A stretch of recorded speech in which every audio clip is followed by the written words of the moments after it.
Okay, this video is what is atherosclerosis. I'm going to explain what atherosclerosis is and how I know that and why that is useful to you. Atherosclerosis, I'll just tell you right out, it is a blood clot, and that's very important to know, and regular doctors do not know that. Less than 1 in 10,000 doctors knows that. It's been known by pathologists going back to 1860s, like Rokitansky, that atherosclerosis was a blood clot, okay? But that somehow slipped out of consciousness around the 1950s when they kept talking up cholesterol. The reason why cholesterol is a risk factor for atherosclerosis is because high blood cholesterol predisposes the blood to clotting. I'm going to show you a very interesting case report that kind of makes this clear. This doctor here is Dr. Gregory Sloop. Here's his book, Blood Viscosity, Its Role in Cardiovascular Pathophysiology and Hematology. It's the best book ever written to explain what causes atherosclerosis. And the key point is high-fat diets are a risk for atherosclerosis because they get the red blood cells to stick together into blood sludge. There's a great movie on Dr. McDougall's YouTube channel, High-Fat Meal and Blood Sludge. Okay?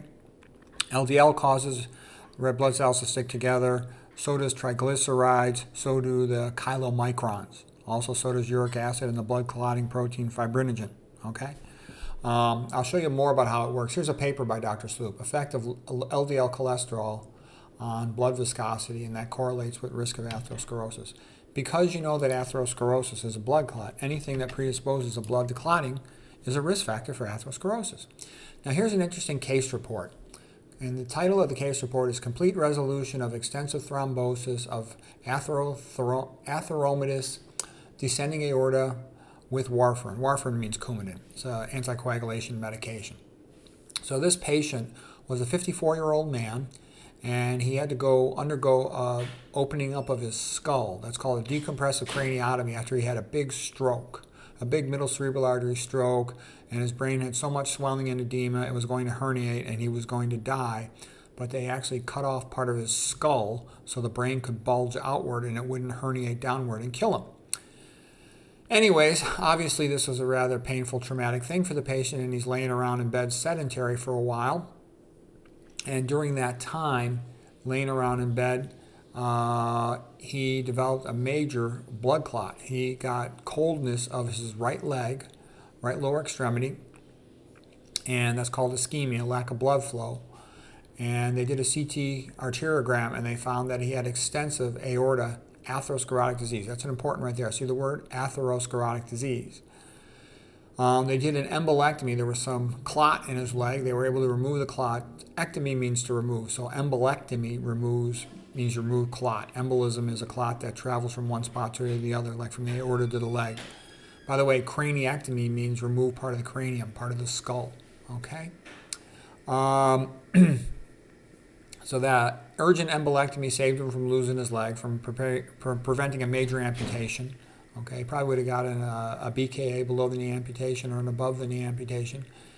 He subsequently developed a pulmonary embolism. I mean, a clot somehow got tossed to his lung, probably from a leg vein. Anyways, the reason is, so a 54-year-old with a stroke, a DVT, a PE, deep vein thrombosis of the leg, pulmonary embolism of the chest, aortic atherosclerosis this severe, it indicates that he does have a genetic component to all of this. Okay, this is worse than the usual patient. But there's some interesting things here. They initially treated the patient with heparin. That's an IV medication, anticoagulant. Then they bridged him over to warfarin, which is Coumadin. It's an oral anticoagulant. They, in addition, had him on antiplatelets, things like aspirin or Plavix, and a statin. Those are the anti-cholesterol medications. Okay. They did a follow-up aortogram or CT angiogram 3 months later, and it showed essentially near complete resolution of the, see the word, atheromatous disease of the aorta. And they said this case report here raises the possibility that in addition to giving patients antiplatelets and lipid-lowering agents, medications, that anticoagulation should be used in more patients. Okay, that was the purpose of the paper. So here's the original CT showing extensive, what it describes as atherosclerotic plaques with almost 50% blockage of the abdominal aorta. This is the abdominal aorta. You know it's the abdominal aorta because you're at the level of the kidneys, okay? And so this is the renal artery coming off the abdominal aorta. You can also see that's a fatty liver. Okay, here's a better look at the liver. You can see it's markedly hypodense, consistent with a fatty liver, consistent with this guy eats a high-fat diet and he's pre-diabetic or diabetic, like most of the patients are. I would expect that of a 54-year-old patient. in the US of A. All right, so here's the repeat CT angiogram done 3 months later. Look, the so-called atherosclerotic plaque is totally gone, 100% resolved on this image. So what I'm trying to say is that is a example of more confirmation. It's a freaking blood clot, okay? If it was pure fat, it wouldn't dissolve like that with anticoagulation medication. It's a blood clot. It's always been a blood clot. Now let's go back and look at the previous slide. Well, we don't need to look at the previous slide. I can just tell you the reason you can't tell atherosclerotic plaque from a blood clot is because they're the same thing. With more time, it'll get more calcified and become even more complex, like an organized thrombus, okay? So that's the money right there. I'll show you a couple other things real quick. The higher your LDL cholesterol, the higher your blood viscosity, means the thicker your blood. Red blood cells have a negative charge in their outer surface. That's called the zeta potential. The negative charge arises from the glycosaminoglycans. Those are things like the heparin sulfate, part of the glycocalyx of the red blood cells. Also, at the ends of those molecules, they have sialic acids, the immune system, like identification card, and you got cholesterol sulfates in the plasma membrane as well. All of those things generate a negative charge called the zeta potential, so red blood cells repel each other. White blood cells also have a zeta potential, and the endothelium, arterial lining cells, glycocalyx, also has a negative charge, a zeta potential. Everything's negative charge. Albumin's also negative charge, so they don't stick to each other. That's what it's supposed to be like that. A bridging molecule is something with a positive charge and big enough size that it overcomes the zeta potential. IgM antibodies can do that in the setting of an acute infection. LDL cholesterol does that. Fibrinogen, the clotting protein, does that. And uric acid will do that. Okay, you can get high uric acid from drinking alcohol, also from you get high uric acid from excessive high fructose corn syrup. Normal capillaries about 5 microns in diameter. Normal red blood cells about 7 microns in diameter. So the RBC has to fold back on itself to pass through the capillary. If you stick all the red blood cells together because you've eaten a high-fat diet, then you now are pushing this big blob, blood sludge. Rouleau formation means stack of coins in French. To push that big blob through the capillaries, pressure has to go up. Okay. Here's just showing other things that'll stick red blood cells together. We talk about a high-fat meal, chylomicrons that from the fat after a high-fat meal, triglycerides, LDL cholesterol. If you're dehydrated, you'll have less plasma, so the cells will be in closer proximity to each other. If you increase the hematocrit, which occurs with cigarette smokers, they're more prone to sticking together. They're more crowded together, the red blood cells. If you got leaky gut, you get bacterial endotoxins up there, LPS and LTA. That'll increase your chance to clotting. There's some other things that can do it too. We talk about serum uric acid. Excess free iron can cause, amyloid transformation of fibrinogen and clotting. I get separate lectures on that. Being sedentary, you get stasis of your blood flow. Stress is prothrombotic, same as sleep deprivation and caffeine. And remember the metaphor of stress is being chased by a tiger in the dark. In case a tiger were to claw you, the blood should be more ready to clot because it releases acute phase reactant proteins from the liver like fibrinogen, the clotting protein. Okay, alcohol is prothrombotic. Excessive dietary sodium will activate platelets, make the blood more prothrombotic. Excessive calcium supplementation makes the blood more prothrombotic because calcium is a blood clotting factor.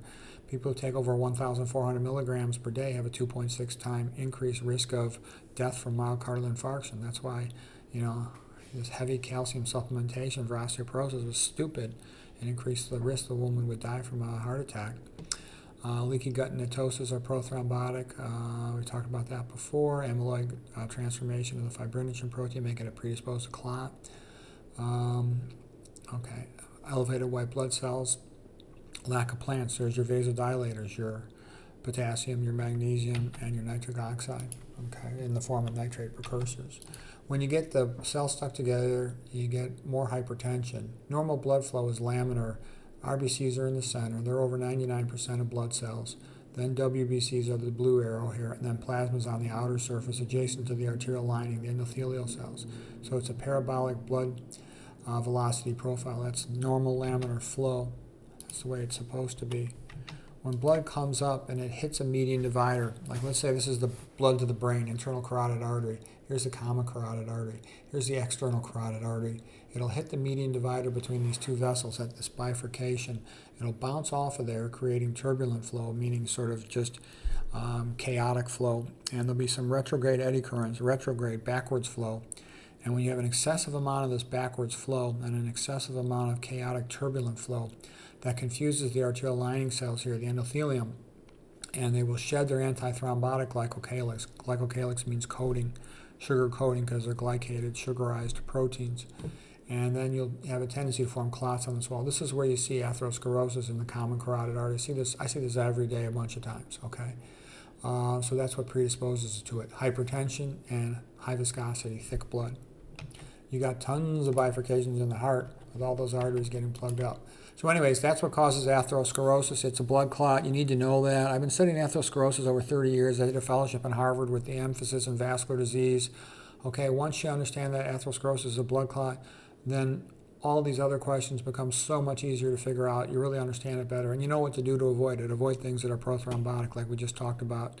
I hope you found that helpful.